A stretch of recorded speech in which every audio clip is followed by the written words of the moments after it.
Aku akan pergi meninggalkan semua kenangan dan juga senyuman terakhir yang kamu berikan padaku. Untuk terakhir kalinya, Aileen Sophie Alastar Dirgantara. Seorang pemuda berpakaian serba hitam dengan masker di wajahnya dan hanya menampakkan kedua mata hitam legamnya yang bersinar karena bulan malam meloncat dengan sangat mudah dari dinding yang lumayan tinggi. Jika saja tidak ada pohon, mungkin dia tidak bisa melompat ke bawah. Namun, jikapun ada pohon, sebenarnya akan sangat sulit untuk bisa melompat karena dapat dipastikan orang itu kakinya akan patah atau cedera. Tapi Galaksi, pria itu sudah sering dilatih melompat. Bahkan dia pernah melompat dari gedung yang lumayan tinggi dan hasilnya dia tidak cedera sama sekali. Hanya saja punggungnya harus merasakan sedikit sakit. Tapi rasa sakit itu bisa ia tahan. Baginya melompat dinding kediaman Alastar sangatlah mudah. Dia hanya melompat lalu berguling-guling di rerumputan yang hijau. Gala melompat dengan sangat tepat di atas tanah. "Siapa di sana?" teriak seorang bodyguard yang mengarahkan senternya ke arah Galaksi.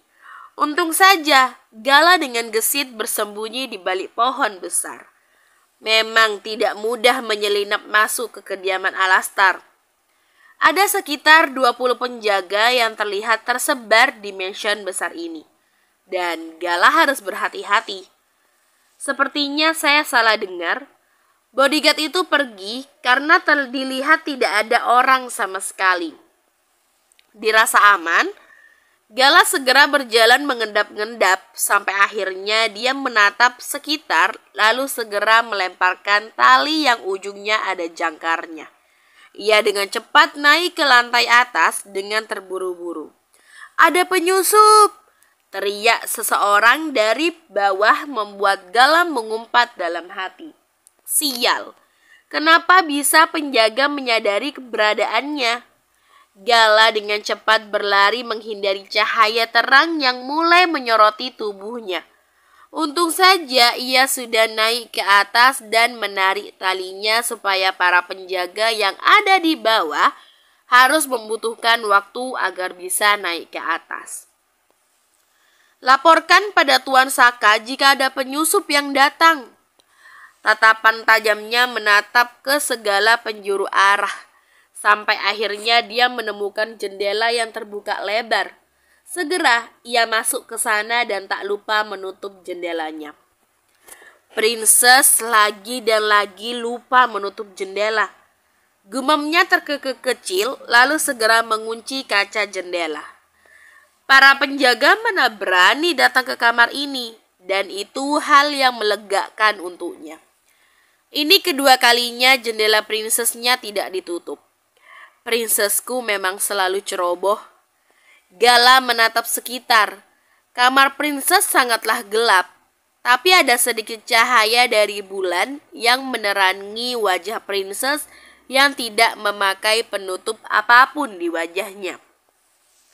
Tujuan Gala datang ke kediaman Alastar karena ia ingin melihat wajah dari princess untuk terakhir kalinya.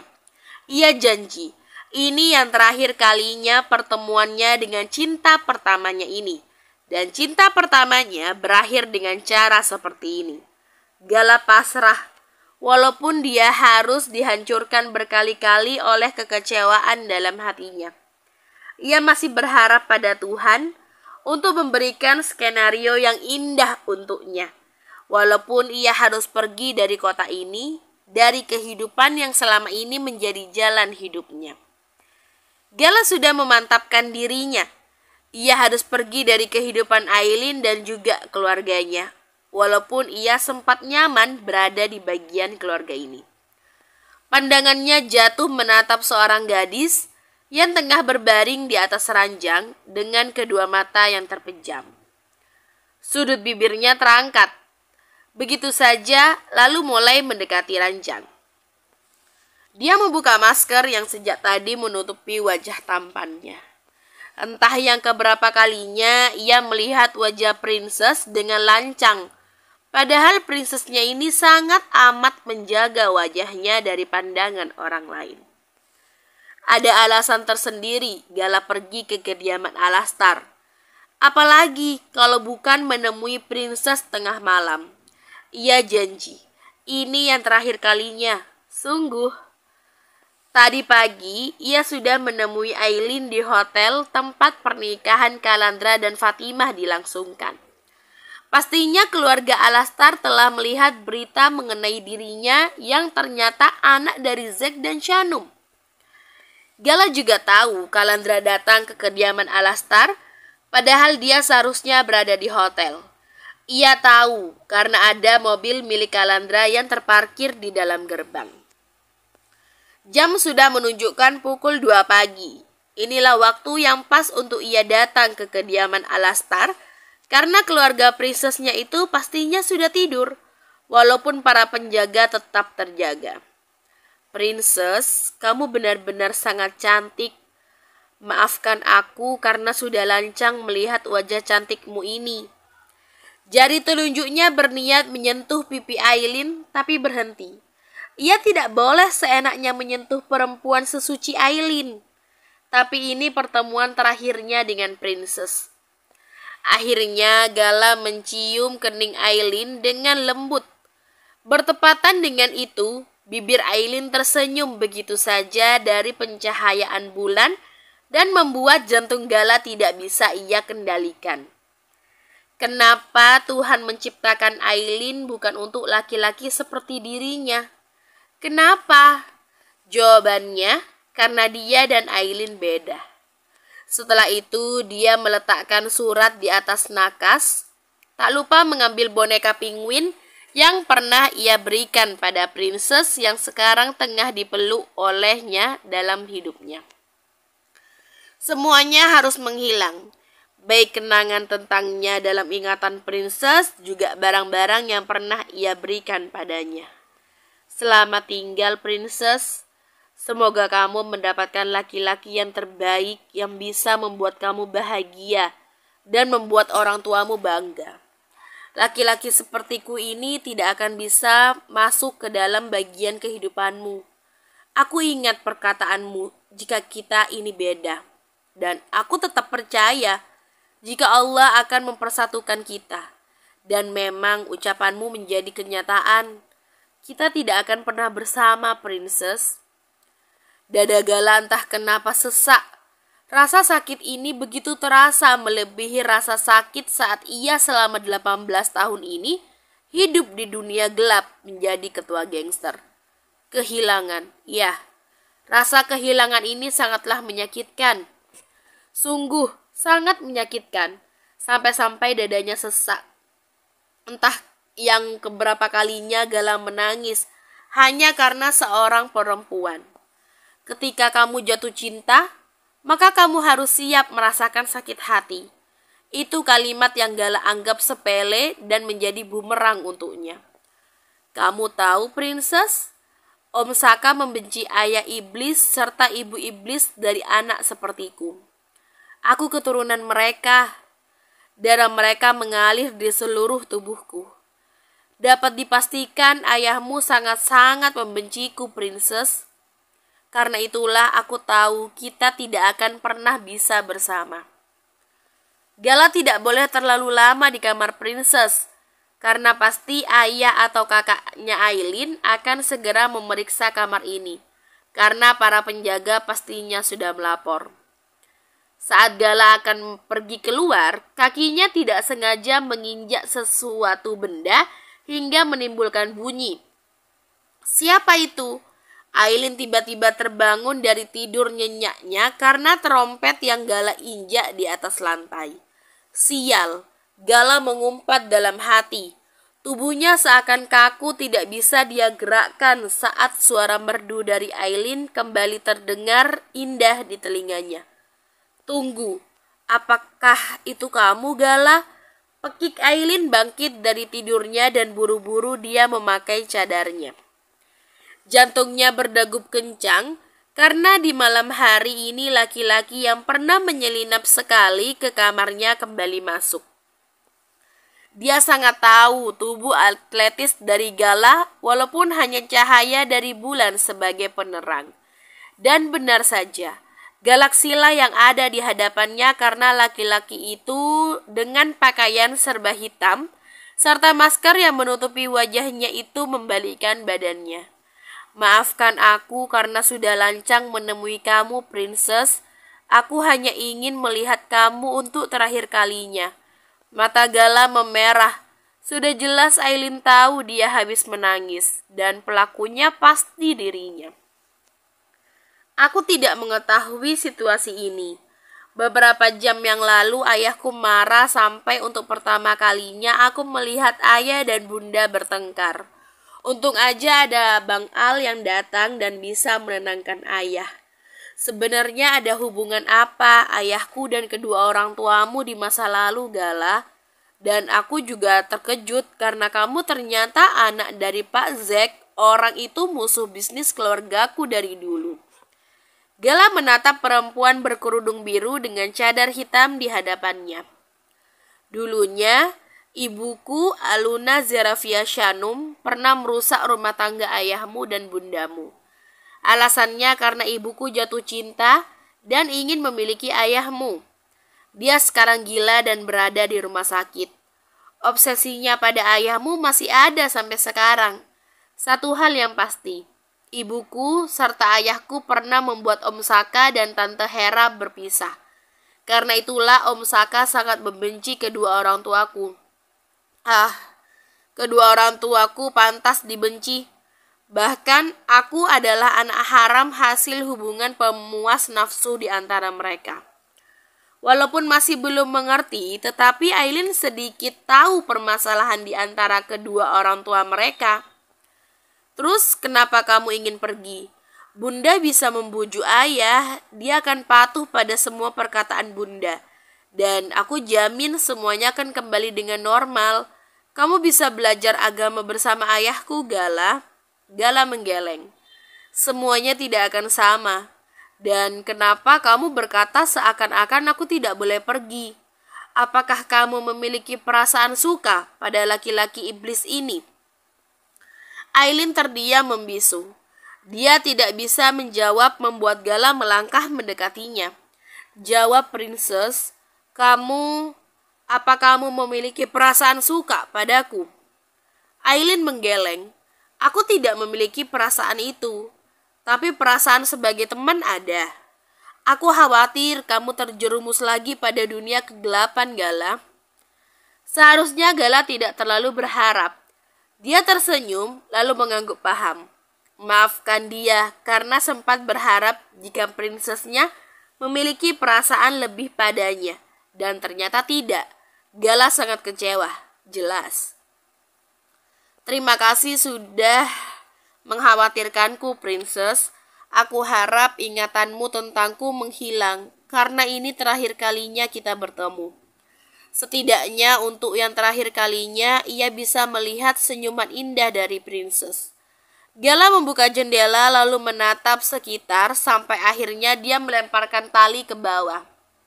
Tatapan penuh lembut dan hangat Gala berikan pada Aileen. Setelah itu dia berucap, "Aku pamit. Assalamualaikum, prinsesnya Gala. Aku harap suatu saat nanti kamu dipertemukan dengan laki-laki idamanmu yang pastinya paham agama. Dan laki-laki itu bukan aku. Melihat kamu bahagia, aku pun ikut bahagia." "Gala, tunggu!" Tahan Aileen membuat Gala yang berniat melompat berhenti. "Kenapa kamu harus pergi? Apa alasannya?" seru Aileen. Di kedua mata indahnya sudah jelas Aileen tidak mau jika Gala pergi. "Sudah aku katakan, aku ingin memulai kehidupan baru tanpa ada orang yang aku kenal. Aku hanya ingin sendirian, karena sejak dilahirkan pun orang-orang tidak menginginkan keberadaanku. Karena itulah aku harus menjauh dari orang yang mengenaliku." "Tenang aja, Princess. Aku pastikan jalan yang aku pilih tidak akan salah.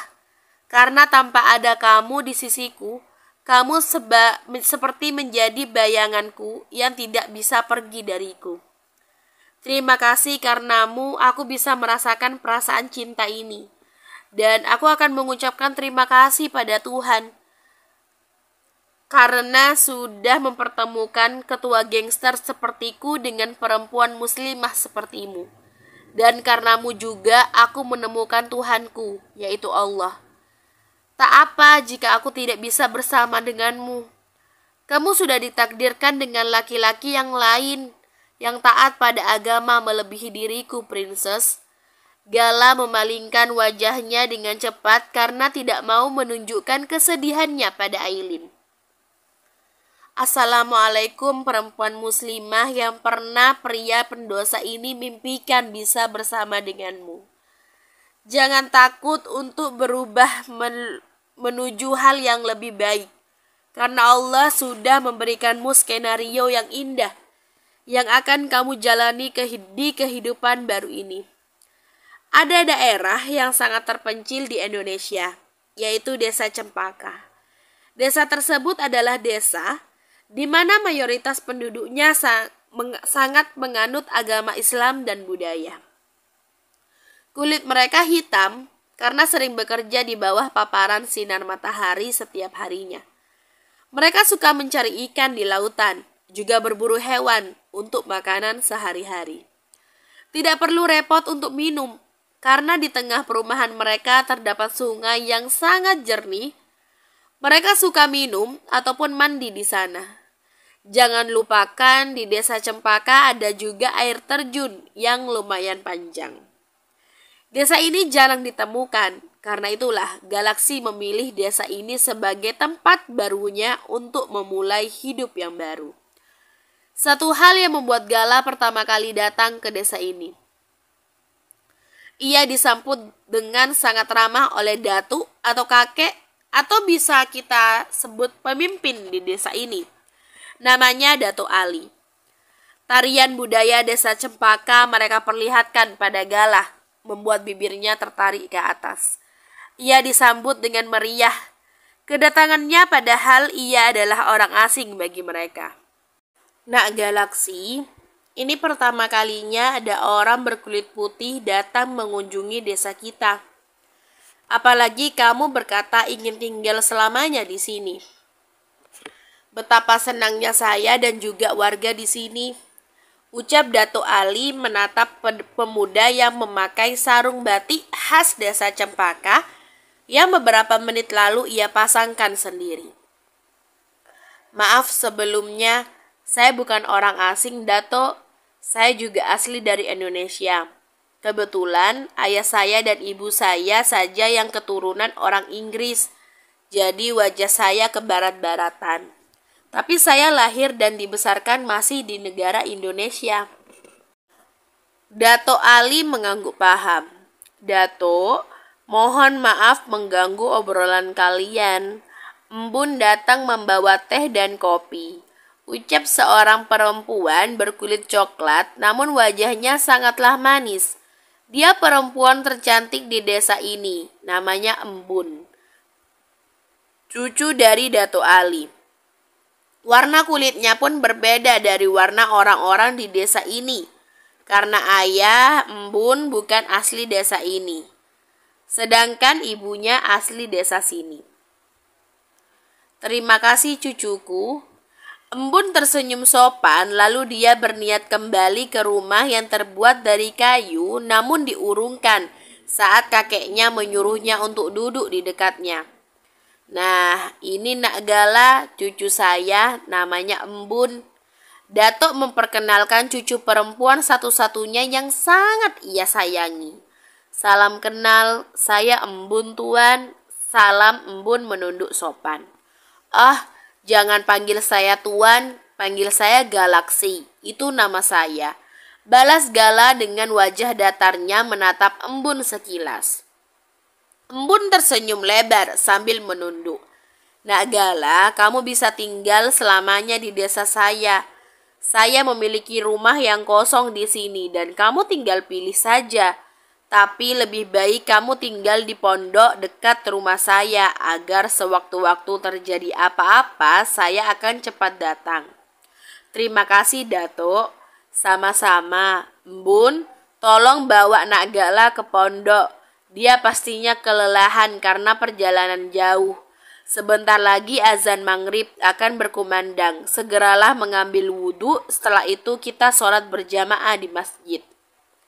Gala mengangguk lalu mencium punggung tangan kakek yang sudah berusia 90 tahun lebih itu. Untung saja ia diajarkan sopan dan santun oleh ayah dan abang dari Aileen. Gala kenapa harus mengingat kembali mereka? Ia harus melupakan mereka, karena mereka pun pasti akan melupakannya. Bismillah, aku tidak tahu apa yang Engkau takdirkan padaku ya Allah. Mulai hari ini aku pasrahkan hidupku hanya padamu.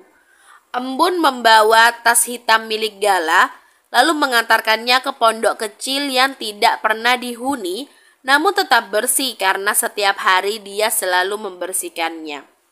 Tuan Galaksi, ini pondok yang akan Tuan singgahi selama di sini. Semoga tempatnya nyaman. Sudah saya katakan, panggil nama saya, jangan panggil Tuan. Maaf jika memanggil nama di desa kami itu kurang sopan, Tuan. Gala menghela nafas dalam-dalam. Kamu bisa memanggilku apapun, tapi jangan panggil Tuan. Sepertinya umur kita sama, dan jangan menggunakan kalimat formal padaku. Aku akan manggil Mas bagaimana? Itu panggilan untuk perempuan ke laki-laki di desa kami ini. Gala mengangguk. Itu lebih baik daripada panggilan Tuan. Umurku 19 tahun, Masnya gimana? Tanya Embun tiba-tiba. Tinggi tubuh mereka hampirlah sama. Hanya saja tubuh Gala lebih tinggi sedikit daripada Embun. Saya juga 19 tahun, kemarin ulang tahun saya.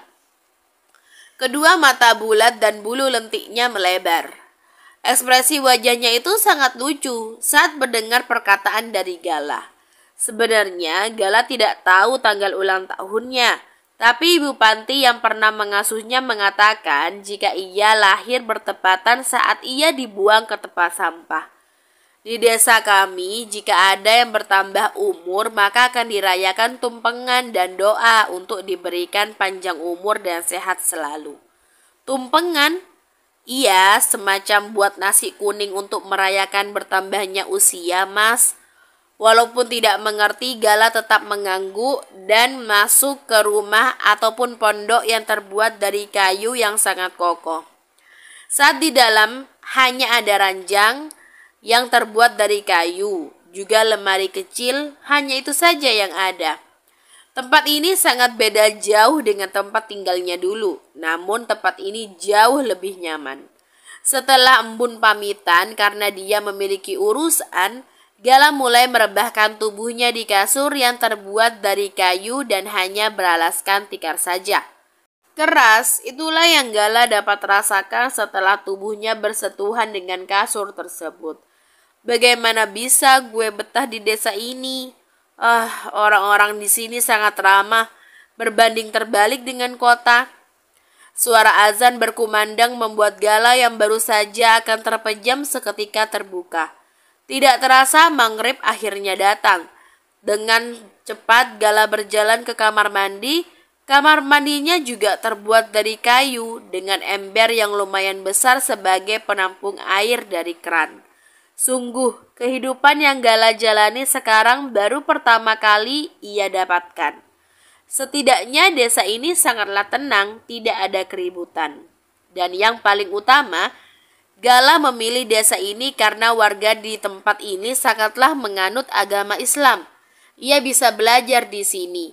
Seperti yang dikatakan prinsesnya, jika ia harus berubah menjadi orang yang baik dan tidak kembali menjadi orang jahat. Setiap perbuatan yang kita lakukan di dunia ini akan dimintai pertanggungjawaban oleh Allah. Karena itulah dia mulai berhenti berbuat jahat. Cukup perbuatan jahatnya pada Violin yang terakhir kalinya. Violin mati memang bukan karenanya. Dia mati karena bunuh diri. Tapi tetap saja itu semua salahnya. Walaupun Gala tidak bunuh diri, ia akan membunuhnya sampai mati. Perbuatan violin padanya tidak bisa ia lupakan sampai kapanpun. Di mana tubuhnya sudah dijamah, ia kotor dan sangat menjijikkan. Setelah mengambil wudhu, Gala pergi dari pondok, lalu dia berjalan ke arah Datuk yang sejak tadi menunggunya untuk pergi bersama ke masjid. Gala memakai sarung batik yang Datuk berikan padanya dan baju atasan hitam. Dia sangat tampan dan berkarisma. Laki-laki di desa ini pun pastinya mengakui ketampanannya. Anak muda sepertimu sangatlah tampan. Tapi kenapa kamu malah ingin tinggal selamanya di desa terpencil ini? Nanti saya akan ceritakan kisah saya, Datuk, ucap Gala. Dia menunduk saat Embun juga ada di samping Datuk. Datuk semakin penasaran sama kisahmu, nak Gala. Gala hanya bisa membalas dengan senyuman singkat saja. Dia laki-laki yang sangat jarang tersenyum. Tapi entah kenapa ketika berbicara ataupun melihat Datuk Ali, bibirnya bisa tersenyum tanpa sebab. Mereka bertiga berjalan meninggalkan pondok menuju masjid. Tak lupa ada 2 orang di belakangnya membawa obor sebagai penerangan. Desa ini tidak ada listrik. Mereka seperti hidup di zaman dulu dengan mengandalkan api obor sebagai cahaya malam sebagai penerangan. Setelah dipikir-pikir, kalian berdua sangatlah cocok. Celetuk Datuk Ali tiba-tiba membuat pipi coklat Embun bersemu merah. Jangan gitu, Datuk, tegurnya meremas mukena yang ia bawa. Bagaimana, nak Gala? Kamu sudah mempunyai calon pendamping hidup? Walaupun kamu masih muda, tidak salah kan saya bertanya? Karena di desa ini umur 19 tahun sangatlah lumrah menikah muda. Bahkan 18 tahun pun bisa. Gala terdiam sejenak. Dia memiliki pendamping hidup, yaitu Princess Aileen. Tapi sayangnya mereka tidak akan pernah bersama. Dan ia pun akan melupakan wajah serta kenangannya dengan Aileen. Walaupun sangatlah sulit. Tapi seiringnya berjalan waktu, ia akan melupakan Aileen. Gala tidak yakin, hatinya ragu. Karena cinta pertamanya itu tidak bisa dilupakan begitu saja. Tapi kun fayakun, semua akan terjadi karena Allah. Tidak ada, Datuk, saya hanya ingin fokus memperbaiki agama saya dulu. Saya dulunya seorang ateis dan sekarang baru memperdalam ilmu agama Islam. Mohon bimbingannya. Datuk sedikit terkejut sampai seulas senyuman diberikan pada Gala. Pemuda ini sangatlah misterius, membuatnya semakin penasaran. Padahal baru sehari setelah Galaksi meninggalkan kota kelahirannya ini, tiba-tiba entah kenapa Aileen teringat dengan teman yang selalu membantunya dan mencintainya itu. Hari ini malam sangatlah sunyi seperti biasanya. Aileen sedang berada di balkon kamarnya tengah memandang kamar di seberang yang tidak akan pernah lagi diisi oleh orang yang sama. Kehilangan, jelas. Aileen sekarang ini merasakan kehilangan. Ini pertama kalinya ia merasakan perasaan aneh dan hatinya sungguh tidak nyaman. Aileen tidak bisa berpikir jernih. Sepanjang pelajaran di kelas pun ia sering melamun dan selalu mendapatkan teguran dari guru. Padahal ia termasuk siswi yang tidak pernah melamun ketika guru sedang mengajar. Ini semua karena hatinya. Ada apa dengan hatinya ini? Perasaan ini sungguh membuatnya tidak nyaman. Ia ingin menghilangkan perasaan ini, tapi tidak bisa. Ini semuanya sudah keputusan Gala ingin pergi. Seharusnya aku tidak memikirkan laki-laki itu. Karena sejak kedatangannya dalam hidupku, dia tidak pernah aku taruh dalam hatiku. Tapi kenapa aku merasakan kehilangan? Ya Allah, hilangkan perasaan ini dalam hatiku. Jangan buat hatiku serta pikiranku memikirkan laki-laki yang bukan mahramku. Aileen memejamkan matanya sejenak. Tapi sayangnya kenangan tentang Gala dengannya tidak bisa ia hilangkan. Malah sebaliknya, ketika orang yang selalu ada untuk kita, tapi kita tidak menganggapnya ada, maka kita akan merasakan kehilangan yang sebenarnya. Kita harus merasakan kehilangan terlebih dahulu agar perasaan ini datang. Galaksi, sebenarnya di mana kamu? Gumamnya menatap langit yang indah. Boleh kan aku memikirkanmu setelah kamu pergi dan tidak akan pernah kembali lagi? Princess, panggil Kalandra tiba-tiba datang dan menepuk pundaknya membuat Aileen seketika balik badan. Kenapa belum tidur? Bang Al kenapa masih ada di rumah dan gak pulang ke rumah Kak Fatim? Aileen malah balas bertanya. Itu jangan kamu pikirkan. Istri abang bolehin abang tinggal sementara waktu di sini kok, Princess. Tapi tetap aja, abang udah punya dunia abang sendiri. Udah ada tanggung jawab sebagai pemimpin rumah tangga. Kak Fatim memang bolehin abang pergi. Tapi percayalah hatinya pasti sedih. Abang ini peka sama keluarga, tapi nggak peka sama istri abang. Kalandra menunduk lalu meringis saat telinganya ditarik oleh adiknya sendiri. Iya, maaf. Malam ini abang akan kembali ke rumah istri abang. Nah, gitu dong. Kalandra terkekeh kecil, lalu menggendong tubuh adiknya ala koala dan meletakkannya di atas kasur. Kedua matamu sudah jelas menunjukkan kamu tengah bersedih. Ada apa? Cerita sama abang, Princess. Kalandra mengusap air mata yang tersisa di sudut mata adiknya. Aileen menggeleng lalu membuang muka. Aku juga bingung dengan perasaanku, Bang. Jangan bilang kamu memikirkan laki-laki jahat itu, Princess. Untuk memanggil namanya pun Kalandra tidak sanggup. Gala tidak jahat, tapi takdir yang menjadikannya jahat. Kalandra membuang nafas berat. Ya sudah, maaf. Sejenak di antara mereka berdua terdiam cukup lama. Sampai akhirnya Aileen kembali membuka suaranya. Aku heran, Bang. Kenapa ayah dan abang membenci Gala? Iya, aku tahu orang tua kandung Gala pernah melakukan kesalahan di masa lalu. Tapi, kenapa Gala harus mendapatkan kebencian? Kedua mata Aileen berkaca-kaca, lalu melanjutkan perkataannya. Gala juga dibuang saat kecil. Dia lahir tanpa kasih sayang orang tua dan diadopsi oleh pria jahat. Kehidupannya lah yang membuatnya menjadi seorang penjahat. Kita seharusnya tidak membencinya, Bang. Aileen memiliki pemikiran yang sama dengan Hera. Kalandra hanya diam sambil memberikan kecupan di kening adiknya. Tidur, besok kamu harus sekolah, Princess. Aileen memunggungi tubuh abangnya lalu mulai memejamkan kedua matanya. Tapi percayalah, malam ini dia tidak bisa tidur. Hatinya masih gelisah. Setelah Kalandra pergi dari kamarnya, Aileen bangkit dari atas ranjang dan segera mengambil wudhu. Dia akan melakukan sholat agar hatinya tenang, setelah itu membaca Al-Quran. Sungguh, perasaan ini sangat mengganggu untuknya. Bersama.